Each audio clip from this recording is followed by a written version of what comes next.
예수님과의 친밀한 교제. 그가 자기의 양의 이름을 각각 불러 인도하여 내느니라. 요한복음 10장 3절. 너무나 슬퍼서 주님을 못 알아볼 때, 모든 교리를 다 알고도 여전히 예수님을 모를 수 있습니다. 교리의 지식이 예수님과의 친밀한 교제보다 앞서면 그 사람의 영혼은 위험합니다. 왜 마리아가 울고 있습니까? 마리아에게 교리라는 것은 그녀의 신발 밑에 있는 풀보다 나을 것이 없었습니다. 바리새인들은 마리아를 교리적으로 조롱할 수 있었을 것입니다. 그러나 그들이 그녀를 조롱할 수 없었던 것이 하나 있었는데, 그것은 예수님께서 그녀로부터 7 귀신을 쫓아낸 사실이었습니다. 그러나 여전히 예수님이 베푸신 축복마저 예수님과 비교하면 아무것도 아니었습니다. 마리아는 예수님의 서신 것을 보나 그분인 줄을 알지 못했습니다. 그러나 그녀가 주님의 목소리를 듣는 순간 그분이 바로 그녀에게 말씀하셨던 과거의 그 예수님인 줄을 깨닫고 선생님이라고 외쳤습니다. 고집스러울 정도로 의심할 때 예수님에 대해 뭔가 의심한 적이 있습니까? 다른 사람들은 경험했지만 나는 경험하지 못했기 때문에 의심한 적은 없습니까? 다른 제자들이 도마에게 예수님을 보았다고 말했습니다. 그러나 도마는 의심했습니다. 내 손을 그분의 옆구리에 넣어보지 않고서는 믿지 아니하겠노라. 도마는 예수님의 인격적인 만지심이 필요했습니다. 언제 어떻게 주님의 만지심이 임할지 우리는 모릅니다. 그러나 주의 만지심이 임할 때 이는 형언할 수 없이 귀한 것입니다. 나의 주님이시요 나의 하나님이시니이다. 이기심 때문에 주님을 부인할 때 베드로는 예수 그리스도를 맹세와 저주로 부인했습니다. 그럼에도 불구하고 부활하신 예수님께서 베드로를 홀로 만나 주셨습니다. 주님은 그를 사적으로 회복시키시고 그 후 다른 사람들 앞에서도 그를 회복시켜 주셨습니다. 내가 주님을 사랑하는 줄 주님께서 아시나이다. 당신은 예수 그리스도와 개인적인 사귐의 역사가 있습니까? 제자도의 한 가지 증표는 주님과의 친밀한 연결, 곧 그 어떤 것도 흔들 수 없는 예수 그리스도를 아는 지식입니다. 주님은 나의 최고봉 새벽 묵상, 오늘은 9월 28일 예수님과의 친밀한 교제라는 말씀으로 함께 은혜를 나누고자 합니다. 방금 전에 말씀드렸듯이 오늘 묵상의 제목이요, 예수님과의 친밀한 교제입니다. 하나님의 형상으로 지음받은 우리는 예수님과 동행하며 또한 예수님의 말씀에 순종하며 살아야 합니다. 그러한 삶을 살아야 영적으로 건강한 삶, 올바른 삶을 살 수 있기 때문입니다. 챔버스는요, 오늘 묵상에서 그렇게 살지 못하는 3가지의 경우를 성경의 예를 들어서 이렇게 설명하고 있습니다. 그 첫 번째로는 요한복음 20장에 등장하는 막달라 마리아의 이야기입니다. 묵상의 소제목이 너무 슬퍼서 주님을 못 알아볼 때라는 거예요. 막달라 마리아, 여러분들 잘 아시죠? 바리새인들이 볼 때에는 교리적으로 미천한 수준의 사람일 것이라고 챔버스는 말을 하고 있습니다. 그러나 바리새인들에게는 없는 아주 귀중한 것을 막달라 마리아는 가지고 있었는데, 그게 무엇이냐?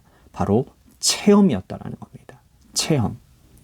예수님께서 본인에게 있는 그 7 귀신을 쫓아내 주신 그 치유하심의, 회복하심의 체험이 있었다라는 것이죠. 그 이후 마리아는 예수님을 따라다니며 그 어떤 제자보다 예수님을 사랑하는 그러한 사람이 되었다라는 것. 그래서 마리아에게는 예수님이 베푸신 축복마저 그 예수님과 비교하면 아무것도 아니라고 챔버스는 말을 합니다. 그렇게 예수님을 너무나도 사랑했던 마리아이기에 예수님께서 십자가에 죽었다라는 이 사실이 도무지 받아들일 수가 없는 것이었죠.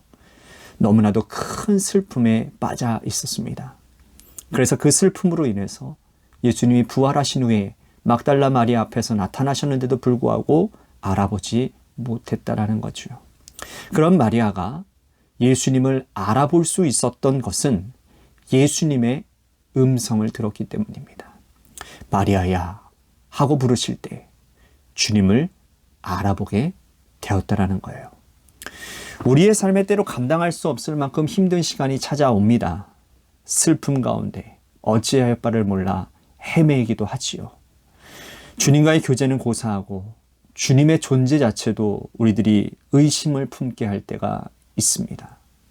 그럴 때 우리에게 필요한 것은 뭘까요? 바로 막달라 마리아가 들었던 주님의 음성입니다. 주님의 말씀이다 그 말이지요. 주님께서 내게 주시는 그 레마의 말씀을 우리들이 들을 때에 우리는 그 슬픔에서 벗어나 주님과의 교제의 자리로 나아갈 수 있는 것입니다. 이것에서부터 회복의 시작이라는 거죠. 두 번째 소제목은 고집스러울 정도로 의심할 때라는 겁니다. 우리가 잘 아는 대로 의심하면 나오는 성경의 대명사 도마 기억나시죠? 제자들 앞에 나타나셨던 그 예수님을 만나지 못했다라는 이유로 부활하신 예수님에 대한 부정적인 입장을 취하게 되죠. 그런 도마가요, 예수님을 만났을 때 챔버스의 표현대로라면 예수님의 인격적인 만지심이 그에게 있을 때 그의 의심이 사라졌다라고 말을 합니다. 나의 주님이시오, 나의 하나님이시니이다 라고 고백할 정도로 말이죠. 여러분들은 신앙생활하며 의심할 때가 없으셨습니까? 하나님의 사랑이 의심될 때, 하나님의 은혜, 하나님의 역사하심에 대해 의심할 때가 없느냐라는 것이죠. 그럴 때 우리들에게 필요한 건 뭡니까? 주님의 만지심입니다. 챔버스의 말대로 언제 어떻게 주님의 만지심이 우리들에게 임할지는 아무도 모릅니다. 그러나 주님의 자녀이기에 분명 우리에게는 주님의 만지심이 있습니다. 그리고 그 주님의 만지심이 임할 때 그것은 분명 형언할 수 없는 정말 귀한 것이라고 챔버스는 말을 해요.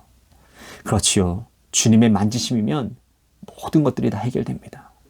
그러니 여러분, 주님의 사랑을 의심되어질 때면 주님의 만지심을 오히려 더 사모하시길 바랍니다. 우리 가운데 주님의 만지심이 필요 없는 사람은 아무도 없습니다. 그리고 주님의 만지심은 우리의 모든 의심을 사라지게 만듭니다. 그러니 여러분, 고집스러울 정도로 의심이 들 때면 주님께로 더 의지적으로라도 가까이 나아가시기를 바랍니다. 그래서 주님의 만지심을 더 사모하시기를 바라요. 물론 그 영역 또한 우리의 영역이 아니라는 건 알고 있습니다. 주님의 만지심이 우리들에게 어떻게 올지 아무도 알 수 없기 때문이지요. 그러나 사모함으로, 정말 사모함으로 주님 앞에 나아갈 때 반드시 주님의 만지심이, 주님의 회복시켜 주심이 우리 가운데 임하게 되는 줄로 믿으시기를 바라겠습니다. 마지막 소제목은 이기심 때문에 주님을 부인하게 될 때라는 겁니다. 베드로는 주님의 죽음 앞에서 제자됨을 부인하지요. 자기도 죽임당할까 봐 두려웠던 겁니다. 주님은 부활하신 이후에 그런 베드로에게 찾아와 주시고 직접 만나 주셨다라는 겁니다. 3번이나 부인했던 이 베드로를 향해서 3번이나 그 사람에게 물으시고 그 사람에게 확인시켜 주셨고 회복시켜 주셨다라는 겁니다. 3번 부인한 베드로에게 3번 사랑의 확인을 하시면서 회복시켜 주셨다는 사실이 여러분 너무나도 따뜻하고 감동적이지 않습니까? 결국 베드로는 주님께 자신의 사랑을 고백을 합니다. 주님의 제자로서의 정체성을 회복하고요. 오순절 마가의 다락방에서 성령의 임재를 경험한 후에 사도로서 너무나도 많은 귀한 사명을 감당하게 되지요. 이기심으로 주님을 부인했던 이 베드로가 주님과의 만남으로 인해서 사랑이 회복되어졌고요.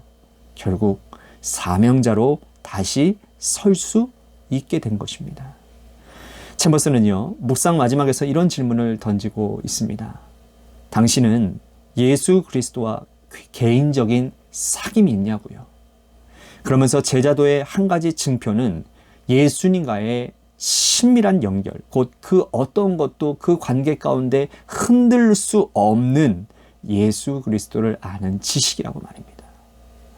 그렇습니다. 주님의 제자는 주님과의 사귐이 있는 사람들입니다. 주님과의 사귐을 통해 영적 친밀감이 있고요. 그 친밀감이 바로 사역과 삶의 기본이 되어야 한다는 거죠.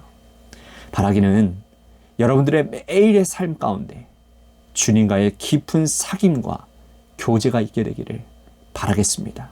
그래서 주님과 친밀한 교제를 통해 주님께 가까이 나아가면 주님 닮아가는 아름답고 복된 삶이 여러분들 가운데 펼쳐지게 될 줄로 믿습니다.